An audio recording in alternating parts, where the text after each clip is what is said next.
For pretty much every successful YouTuber, fans are the most important part of their success. Fans are what allow YouTubers to do what they do for a living and change their lives. But unfortunately, sometimes YouTubers do take advantage of their fans. So today, guys, we're going to take a look at 5 YouTubers that abuse their fans. And guys, let's see if we can hit 1,000 likes on this video. Make sure you hit that like button in the next 10 seconds, or a puma will appear and eat everything in your fridge. Trust me, you don't want that to happen. And real quick, I just want to let you guys know that down in the comments, we pin an Amazon gift card on every single video, so make sure you drop a like on the video, show some support for that. Subscribe to the channel if you're new, and turn those notifications on, that we have a really good shot at being one of the first people to the video to get that Amazon gift card. But anyways, let's go ahead and get into this video. Rich Kids TV. Rich Kids TV is a YouTube channel with over 900,000 subscribers, and they got big for making prank videos, specifically gold digger prank videos. And what Rich Kids TV did was probably one of the most messed up things I've seen a YouTuber do to their fans. So basically, Rich Kids TV set up a competition under the Live Your Dreams Foundation,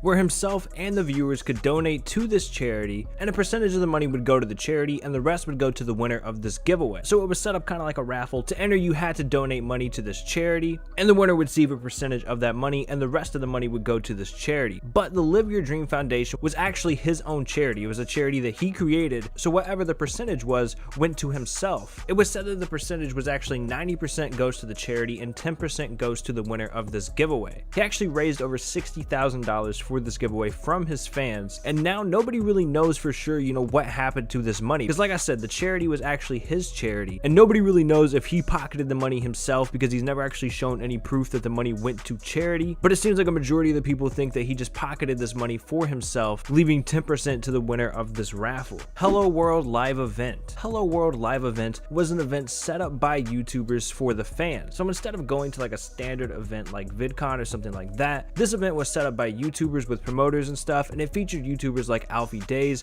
Zoella, Jim Chapman, KSI, and Tyler Oakley, plus other YouTubers. And this was how the event was marketed. They described it as Hello World is an epic 4-hour immersive live show like nothing on earth, bringing the world's biggest YouTube talent and you together under one roof for an unforgettable shared experience. So it sounds like a really cool event, fans could go to, but when you take a look at the reviews, it looks like a majority of the fans and the parents were not happy with how this event turned out. And a lot of people left this event feeling like they were scammed by these YouTubers because of the way the event was set up. So like I said, it was described as an epic 4-hour immersive live show, but a lot of fans and parents took to Facebook and Twitter to, describe what actually happened in this event. And one person that was actually at this event posted a rather long response to, exactly what happened at these events and, why a lot of people are feeling like it was a scam. She said basically the event said that VIPs would be the only ones guaranteed to meet everyone, but there'd be YouTubers walking around all day for standard and VIP to meet. They did claim that this wasn't a meet and greet convention, but said that there would be a lot of opportunities to meet your favorites, and instead of just meeting them for pictures like most events, you'd be able to play games against them, help them bake something, etc. They also said there'd be a lot of things to keep you entertained, even if you weren't meeting people, so that's what we'd been told and what we were expecting, and what the YouTubers were saying. Then a couple of days before the event, they started changing everything and saying VIP would definitely get to meet their tour guides chosen for them, and then at the end everyone would get together for selfies, but can't guarantee to be able to get selfies with every single person individually. They then started sending links to competitions you had to enter, and the winner would win like a singing with a certain person or a Q&A with certain people, which was originally supposed to be for everyone,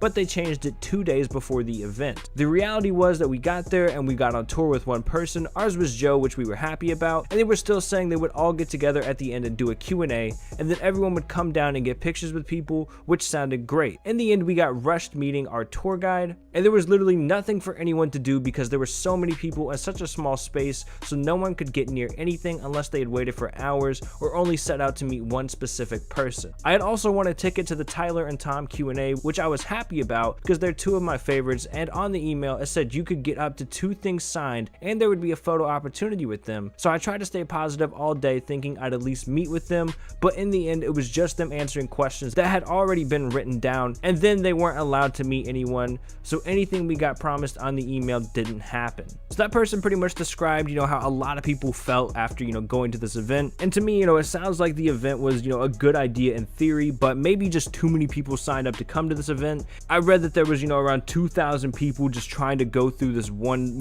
big hall that YouTubers are supposed to also also be going through. So it sounds like, you know, they had this idea and it just didn't get executed properly. They actually had a response from a spokesman for the event, and he said, "We at Hello World want to let you know that we're really disappointed and sorry to hear that some fans feel they did not get the experience they were hoping for. It is the fans that make these shows so great, and we always want to ensure that everyone has an amazing time. We really appreciate everyone's feedback, and we are taking everything on board." So it looks like they're going to try to learn from this experience, and hopefully next year, if they do this event again, it'll run better. But it looks like a lot of fans felt like they didn't get what they paid for going to this event. Chubbs. Chubbs is a commentary YouTuber with over 600,000 subscribers, and there was a pretty big controversy around him last month involving him scamming a 12-year-old. Like I said, this was a pretty big story. Some of you guys might already know about it, but there was a 12-year-old YouTuber named Aiden. He also goes by Aiden Projects, and Chubbs wanted Aiden to edit a video for him, and he actually offered to pay Aiden $30 to edit this video. So Aiden edited a video for Chubbs, but Aiden was actually never paid for editing this video. So since he was never paid, Aiden decided to ask Chubbs for a favor in return.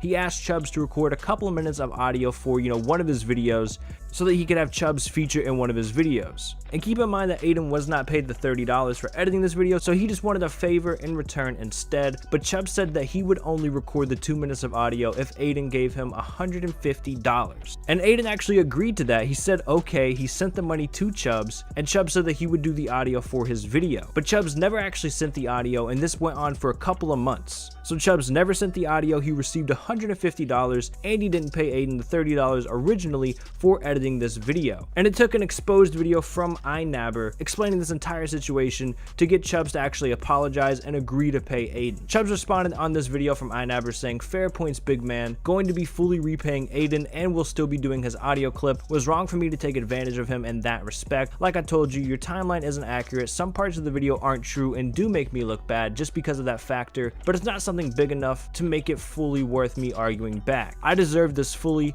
respected this video. I apologize to you, Aiden, and everyone who's looking at me differently." Jake Paul and Logan Paul. Now, I'm sure I don't need to introduce Jake or Logan Paul to you guys. You all know who they are, and I'm sure there's probably multiple examples of, you know, Jake or Logan Paul taking advantage of their fans, but I have one in particular for you guys that I'm sure most of you have noticed. Over the holiday season, Jake and Logan Paul both put out some Christmas songs, and you know, seeing as music videos were huge in 2017, that's not a bad idea, but the content of these songs is where Jake and Logan really took advantage of their young fan base.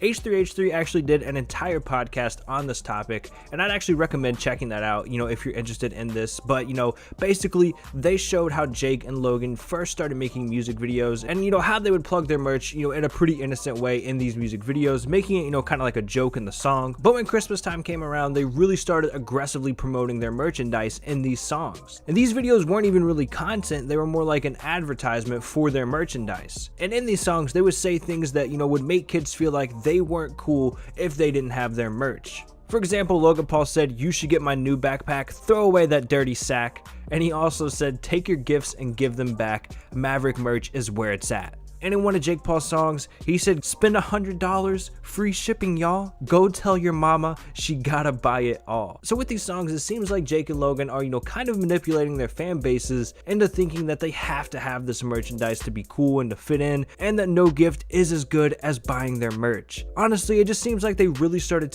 promoting their merchandise way too far with, you know, these songs, especially Jake Paul. Jake Paul dropped like 4 or 5 different Christmas songs, all centered around his merchandise, and it just really seem to be taking advantage of their fan bases. Shane Dawson. I'm sure a lot of you guys know who Shane Dawson is. He has over 11 million subscribers. He's an OG YouTuber that's been around for over 10 years, and he's just been consistently killing it on YouTube. Now, I put this one at the end because it's a little bit different than the other ones. I'm gonna need your all's opinion on the situation just to see what you guys think. But basically, there is another YouTuber known as Onision. You guys may have heard of him, but Onision's actually made a few different videos on Shane Dawson for just a variety of reasons. But in some of the videos, he actually talked about how Shane Dawson treats his fans, or how Shane Dawson thinks of his fans, stuff like that. I guess Onision and Shane Dawson used to be friends, or, you know, were cool with each other, you know, years ago. I don't think they are anymore. But I'm just gonna talk about what Onision said in these videos, and you guys might get an idea of, you know, where I'm going at here. So Onision made a couple of different videos. One of the videos, he was talking about how he and Shane went out to eat one time. They were at some restaurant, I guess, and they were talking about YouTube, and Onision was talking about ideas and stuff like that. And Shane told Onision that YouTube is just a job. Onision said that he took this as Shane saying, saying it's just a job, subscribers are just numbers, and videos are just profit potential. So basically Onision is saying that Shane Dawson looks at YouTube as just a job, that subscribers are just numbers and not fans or not people,